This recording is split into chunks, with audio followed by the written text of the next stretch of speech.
Hello all welcome back to my stories. ఆ గదిలో పూలమాలలతో అలంకరించబడి ఉంది మంచం. ఆ మంచంపై తెల్లటి దుప్పటి, దానిపై మల్లెలు, గులాబీలు గుబాళిస్తున్నాయి.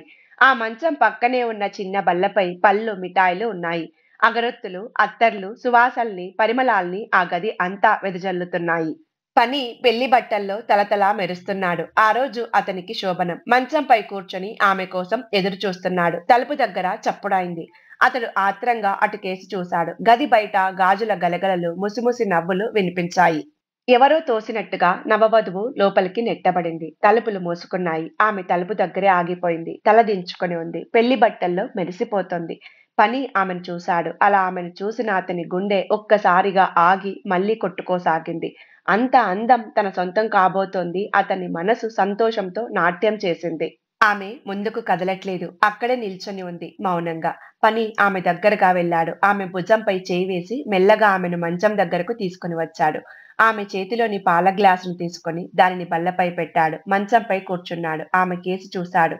ఆమె తల ఇంకా భూమిలోకే ఉంది. ఆమె పెదవులు, గుండెలు భయంతో చిన్నగా అదురుతున్నాయి. అతడు సీత అని పిలిచాడు ప్రేమగా. ఊ అందామె. ఎందుకలా మౌనంగా ఉన్నావు? ఏదైనా మాట్లాడు అన్నాడు లాలనగా. ఆమె మాట్లాడలేదు. భయమా అన్నాడు మళ్ళీ. ఊ అందామె. నేనంటే నీకిష్టమేనా అన్నాడు నవ్వుతూ. ఆమె పెదవి విప్పలేదు. అతడు ఆమెను తన పక్కని మంచంపై కూర్చోబెట్టుకున్నాడు తనకు దగ్గరగా. పనికి చాలా సంతోషంగా ఉంది. ఆ రోజు గురించే అతడు చాలా రోజుల నుంచి ఎదురు చూస్తున్నాడు. ఆ రోజు రానే వచ్చింది. కానీ అతన్ని బాధపెట్టే విషయం ఒక్కటే, ఆమె మౌనం. కొన్ని క్షణాల అనంతరం అతడు తన ప్రేమ మాటలు, చిలిపి కబుర్లతో ఆమె భయాన్ని పోగొట్టాడు. ప్రేమతో ఆమెను మచ్చిక చేసుకున్నాడు. తన దారిలోకి తెచ్చుకున్నాడు. ఆమెకిష్టం లేకపోయినా ఆమె అతన్ని ఆహ్వానించింది. ఆ గదిలో లైట్లు ఆరిపోయాయి. సీతకు పని అత్త కొడుకు. సీత పుట్టినప్పుడే పనికి పెళ్ళాం పుట్టిందన్నారు. పనికి మరదలంటే చాలా ఇష్టం. ప్రేమ కాని సీతకి బావంటే ఇష్టం లేదు. నిజంగా తన పైన ప్రేమే ఉంటే అతడు తనని తప్ప ఏ అమ్మాయిని కూడా కన్నెత్తి చూడడు అనుకునేది సీత. కానీ పని అందుకు పూర్తిగా వ్యతిరేకం. కనిపించిన అమ్మాయిల వెంట పడేవాడు, ఏడిపించేవాడు. కొంతమంది అమ్మాయిలు అతని మాయలో పడేవారు. ప్రేమిస్తున్నానని చెప్పి వాళ్ళని మోసం చేసేవాడు. వాళ్ళ జీవితాలతో ఆడుకునేవాడు. అతడు అమ్మాయిల్నే కాకుండా పెళ్ళైన ఆడవాళ్ళని కూడా తన మాయమాటలతో వంచేవాడు. ఒక రకంగా చెప్పాలంటే అతడు మంచివాడు కాదు. క్యారెక్టర్ లేదు. Sex sadist. అందుకే సీతకి పని అంటే అసలు ఇష్టం ఉండేది కాదు. సీత పేరుకు తగినట్టే అభినవ సీతే. అందాల రాశి, సుగుణాల భరణ. ఆమెకు చిన్నప్పటి నుండి మంచి మంచి ఆలోచనలు, ఆశయాలుండేవి. 10 మందికి మార్గదర్శిని కావాలని ఉవ్విళ్ళూరేది. తను బాగా చదువుకొని మంచి ప్రయోజకురాలవ్వాలని కలలు కనేది, ఆశలు పెంచుకొనేది. కానీ ఆమె కలలు, కాంక్షలు కల్లలుగానే మిగిలిపోతాయని, దురదృష్టం తనను వెంటాడుతుందని సీత కొన్ని రోజుల్లోనే గ్రహించింది. సీత సవితి తల్లి కూతురు. తను చిన్నప్పుడే కన్న తల్లిని పోగొట్టుకుంది. దాంతో తండ్రి మళ్ళీ పెళ్లి చేసుకుని సీతకు సవితి తల్లిని తెచ్చాడు. ఆమె వచ్చినప్పటి నుండి సీతకి బాధలు మొదలయ్యాయి. భరించరాని కష్టాలు పడింది. ఆమె తన పిల్లల్ని తప్ప సీతని దగ్గరికి చేరనిచ్చేది కాదు. తన పిల్లల్ని ముట్టుకోనిచ్చేది కాదు. సీత చిన్న పిల్లగా ఉన్నప్పుడు కనీసం తన చనుబాలు కూడా పట్టేది కాదు. ఆకలితో అలాగే ఏడ్చి ఏడ్చి సొమ్మసిల్లిపోయిన సీతకి చుట్టుపక్కల ఆడవాళ్లు జాలితో పోతపాలు పట్టేవారు. అలాగే పెరిగి పెద్దదైంది సీత. సీతకి 10 ఏళ్లు వయసొచ్చేటప్పటికి ఇళ్లల్లో పాచి పనిలో పెట్టేసింది సవితి తల్లి. అందరి పిల్లల్లా తను కూడా బడికి వెళ్లి చదువుకోవాలని చాలా ఆశగా, కోరికగా ఉండేది సీతకి. కానీ తన పిల్లల్ని తప్ప సీతని బడికి పంపేది కాదు ఆమె. సీతతో ఇంట్లో గొడ్డు చాకిరీ చేయించేది. తిండి సరిగా పెట్టేది కాదు. తండ్రికి కూతురంటే గుండెల నిండా ప్రేమ ఉన్నా తన భార్య గయ్యాళితనానికి, ఆమె నోటి దురుసుతనానికి అతడు భయపడేవాడు. నోరు మెదిపేవాడు కాదు. సీత ఇళ్లల్లో పాచి పని చేసి డబ్బులు తెస్తేనే అన్నం పెట్టేది. లేదంటే ఆకలితో మాడి చావాల్సిందే. అంత రాక్షసి సవితి తల్లి. బాధల్ని గుండెలోని దిగమింగుకొని ఓర్చుకునేది సీత. ఓ ఉపాధ్యాయురాలు తన ఇంట్లో పనిచేస్తున్న సీతకి చదువుపై ఉన్న శ్రద్ధ, ఆసక్తిని గమనించి ఆమెను పాఠశాలలో చేర్చింది. చదువుకోవడానికి వీల్లేదని అడ్డొచ్చిన సవితి తల్లికి సీత జోలికొస్తే ఊరుకునేది లేదని, పసిపిల్లల్ని చదువుకోనీయకుండా వెట్టి చాకిరీ చేయిస్తున్నందుకు జైల్లో పెట్టిస్తానని బెదిరించటంతో వెనక్కి తగ్గింది ఆమె. చదువు పేరుతో స్కూల్లో గడిపే సమయాలు సీతకి సంతోషాన్ని, ఆనందాన్ని కలిగించేవి. ఇంటికొస్తే మళ్ళీ బాధలే, గొడ్డు చాకిరీయే. అలా ఆమె కష్టాలు పడి ఎలాగో డిగ్రీ పూర్తి చేసింది. భర్త పోరు పడలేక ఈడొచ్చిన సీతకి పెళ్లి చేయాలనుకుంది సవితి తల్లి. వెంటనే ఆమెకు పని మదిలో మెదిలాడు. అతడు ఎంతటి తిరుగుబోతో, జులాయో ఆమెకు బాగా తెలుసు. అయినా సరే సీతంటే ద్వేషంతో అతనికే ఇచ్చి పెళ్లి చేయాలనుకుందామె. సీతకి మంచి సంబంధం చేయటం ఇష్టం లేదామెకు. పైగా పని సీతకు వరసైన వాడు బావ. పనిని పిలిపించి విషయం చెప్పగానే అతడు ఆనందంతో తలమునకలయ్యాడు. సీత లాంటి అందాల రాశి తనకు దక్కుతున్నందుకు సంతోషంతో ఉబ్బితబ్బిబ్బయ్యాడు. పైగా కానీ కట్నం తీసుకోకుండా ఆమెను పెళ్లి చేసుకుంటున్నాడు. సవితి తల్లి ఆనందంతో ఎగిరి గంతేసింది. 2 విధాలుగా ఆమె సీత జీవితాన్ని నాశనం చెయ్యాలనుకుంది. ఒకటి పని మంచివాడు కాదు. రెండోది అతనికి కట్నంగా ఒక్క పైసా కూడా ఇవ్వక్కర్లేదు. సీత పనిని ఇష్టపడకపోయినా అతనితో ఆమె పెళ్లి జరిపించింది సవితి తల్లి. అలా మొదటి రాత్రి భయంగా, భారంగా గడిచింది సీతకి. పనితో కాపురానికి వెళ్ళింది సీత. కొన్ని రోజులు సీతని బాగానే చూసుకున్నాడు పని. ఆ తర్వాత మెల్లమెల్లగా అతని నిజ స్వరూపం తెలిసి నిర్ఘాంతపోయిందామె. పనికి లేని వ్యసనమంటూ లేదు. వేశ్యలతో సంబంధాలు, జూదం, తాగుడు ఇంకా ఎన్నో. రోజూ తాగొచ్చి సీతని చితక్కొట్టేవాడు. ఆమె ఎంత అణిగిమణిగి ఉన్నా, శాంతంగా ఉన్నా ఆమెకు దెబ్బలు తప్పేవి కావు. ఒకరోజు వ్యసనాలకు బానిసైన పని డబ్బు కోసం సీతని శాశ్వతంగా వదిలించుకోవాలనుకున్నాడు. ఆమెను ఒక వ్యభిచార గృహానికి అమ్మేశాడు. తనకు ముట్టిన డబ్బులతో ఎటో వెళ్ళిపోయాడు. సీత అక్కడ నరకం చూసింది. కన్నీరు మున్నీరయింది. కానీ ఆమె గోడు ఆమె ఉంటున్న గది గోడలు తప్ప ఎవరూ పట్టించుకోలేదు. ఆమె రోదన అరణ్య రోదనే అయింది. తనని ఆ మురికి కూపం నుండి తప్పించమని కనిపించని దేవుళ్ళందరికీ మొక్కింది. చివరికి ఓ పోలీస్ ఆఫీసర్ ఆమె దయనీయమైన కథ విని దేవుడిలా ఆమెను రక్షించాడు.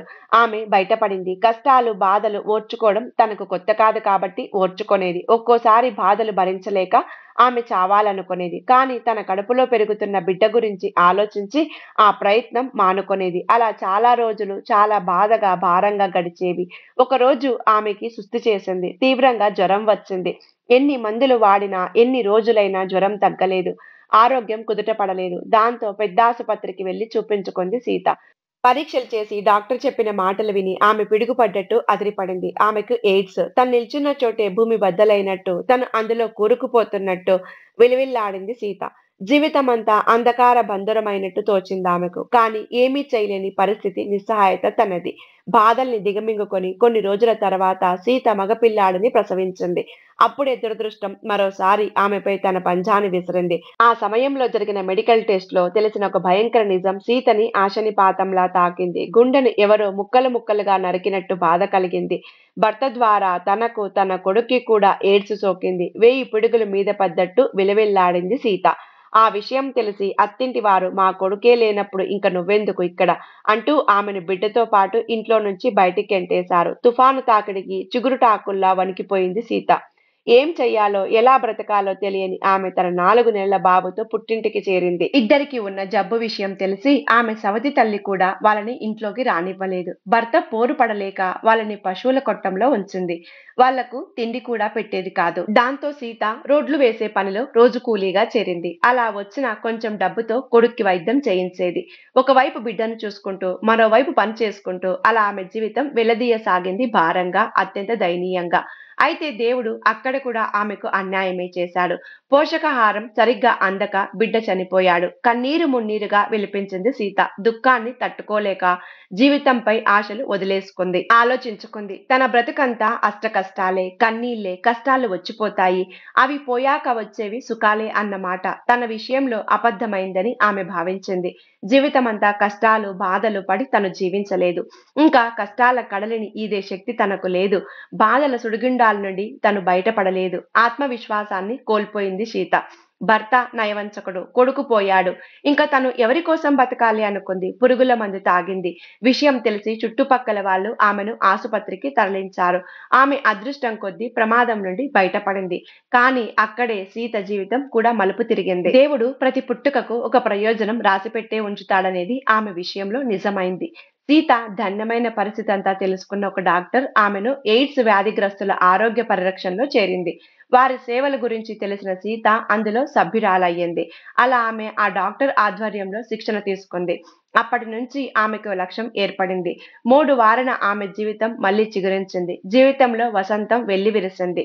ప్రతి గడపకు వెళ్లి ఆరోగ్యం పట్ల అవగాహన కల్పించడం మొదలుపెట్టింది. హెచ్ఐవి బాధితులు కూడా సాధారణ జీవితాన్ని గడుపుతూ కుటుంబంతో సంతోషంగా ఉండవచ్చునని ప్రజల్లో అవగాహన తేవడమే ఆమె పని, బాధ్యత. పాఠశాల, కళాశాలల విద్యార్థులకు వ్యక్తిగత ఆరోగ్యం, హెచ్ఐవి పట్ల అవగాహన కల్పించింది. పలు సామాజిక సేవా సంస్థల తరపు నుండి ప్రసంగించింది.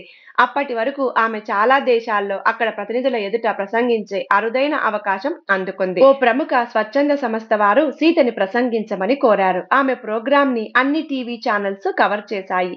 ప్రముఖ దినపత్రికల రిపోర్టర్లు వచ్చారు. ఆమె డయాస్ అధిరోహించింది. సంస్థ వారు పూల మాలలు, పుష్పగుచ్చాలతో ఆమెను సత్కరించారు. ఆమె ప్రసంగం మొదలైంది.